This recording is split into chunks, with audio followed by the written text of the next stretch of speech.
दोस्तों 20 जनवरी 2025 को Donald Trump United states का 47वें प्रेसिडेंट बनते हैं और प्रेसिडेंट बनते ही 80 से भी ज़्यादा एग्जीक्यूटिव ऑर्डर साइन करते हैं और उसमें एक एग्जीक्यूटिव ऑर्डर है बर्थ राइट सिटीजनशिप, जो अभी काफ़ी तहलका मचा रखा है क्योंकि इसका इम्पैक्ट बहुत सारे लोगों पर पड़ने वाला है जो इलीगल तरीके से या फिर टेम्पररी वीसा लेके अमेरिका में रहते हैं और वहां पे सेटल होने का प्लान बनाते हैं।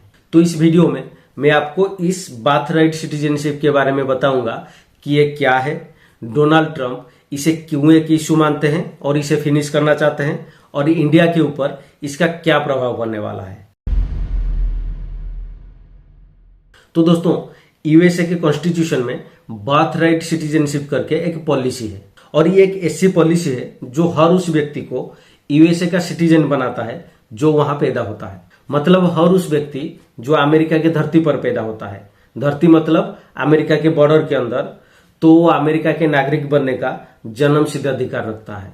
कोई भी उससे वो अधिकार छीन नहीं सकता और यह अधिकार अमेरिका के कॉन्स्टिट्यूशन के 14th अमेंडमेंट जो 9 जुलाई 1868 को अडॉप्ट किया गया था उसके अंडर आता है।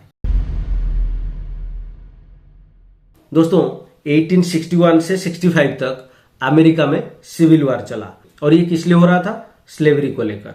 1865 में सिविल वार खत्म हो जाता है और स्लेवरी को भी समाप्त किया जाता है, जिसमें अब्राहम लिंकन बहुत बड़ा रोल प्ले किए थे। 1865 में स्लेवरी तो खत्म हो जाता है, लेकिन जो अफ्रीकन अमेरिकन थे जिनके लिए पूरा का पूरा सिविल वार हुआ था उन्हें सिटीजनशिप नहीं मिला था, जिसके वजह से उन्हें इक्वल राइट्स भी नहीं मिल रहे थे। इसके लिए 9 जुलाई 1868 को अमेरिका के कॉन्स्टिट्यूशन में 14th अमेंडमेंट किया जाता है और अफ्रीकन अमेरिकन लोगों को सिटीजनशिप दिया जाता है। तो अमेंडमेंट के बाद अमेरिका के कॉन्स्टिट्यूशन कहता है कि देखो हम 2 सिचुएशन में बर्थ राइट सिटीजनशिप देंगे।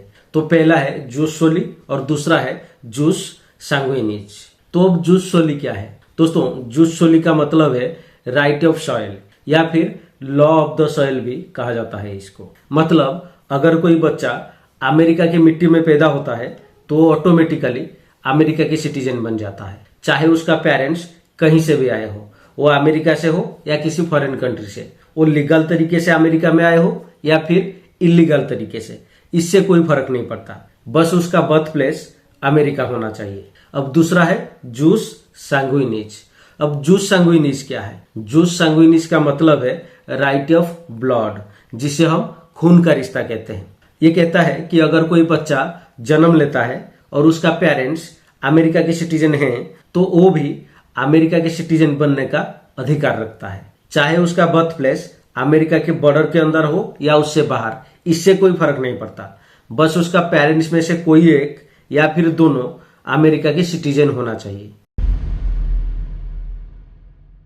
दोस्तों एक्चुअल इशू है जूस सोली को लेकर कि जो भी बच्चा अमेरिका में जन्म लेगा तो उसे ऑटोमेटिकली अमेरिका की सिटीजनशिप मिल जाएगी। डोनाल्ड ट्रंप और कुछ रिपब्लिकन्स का कहना है कि इसका मिस यूज हो रहा है। इस पॉलिसी का लूप होल की वजह से पेरेंट्स अलग अलग तरीके से अमेरिका में आने की कोशिश करते हैं, चाहे वो इलीगल तरीके से घुसपैठ करके हो या फिर किसी प्रकार के टेम्पररी वीसा लेके, जैसे कि टूरिस्ट वीसा, वर्क वीसा या फिर स्टूडेंट वीसा लेके। वो सिर्फ अपने बच्चे को अमेरिका में पैदा करना चाहते हैं, क्योंकि अगर उनका बच्चा अमेरिका में पैदा हो जाता है तो अमेरिका के कॉन्स्टिट्यूशन में जूस सोली का जो कंसेप्ट है उसके तहत उनके बच्चे को अमेरिकन सिटीजनशिप मिल जाएगा और उनके बच्चे के थ्रू उन्हें भी अमेरिका में रहने का चांस भी मिल जाएगा।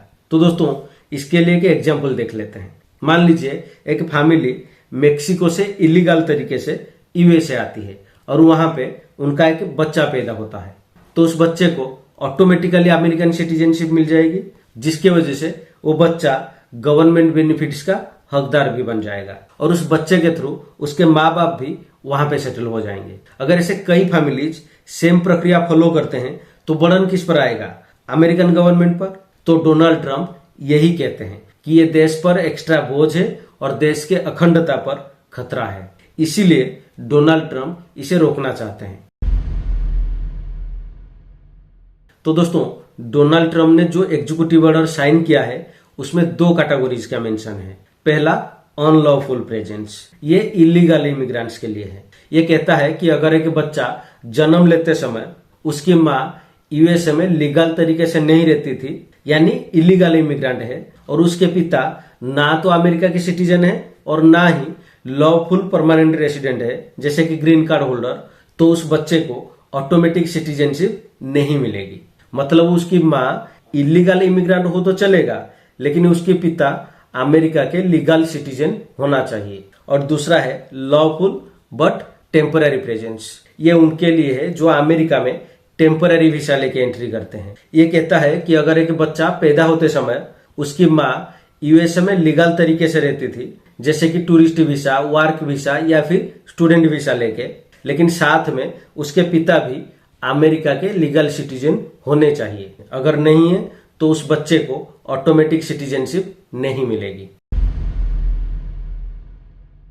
दोस्तों, इसका इम्पैक्ट इंडिया पर तो पड़ेगा, क्योंकि बहुत सारे इंडियंस H1B वीसा लेकर यूएसए जाते हैं काम करने के लिए और वहां पे सेटल हो जाते हैं अपने बच्चों के जरिए। अब बार्थ राइट सिटीजनशिप खत्म होने के कारण उनके लिए एक बड़ी समस्या खड़ी हो जाएगी, क्योंकि अब उनके अमेरिका में जन्म लेने वाले बच्चों को ऑटोमेटिक सिटीजनशिप नहीं मिलेगी, जो पहले आसानी से मिल जाती थी। और सिटीजनशिप ना मिलने की वजह से उनका अमेरिका में लॉन्ग टर्म में सेटल होने का जो सपना था वो भी टूट जाएगा।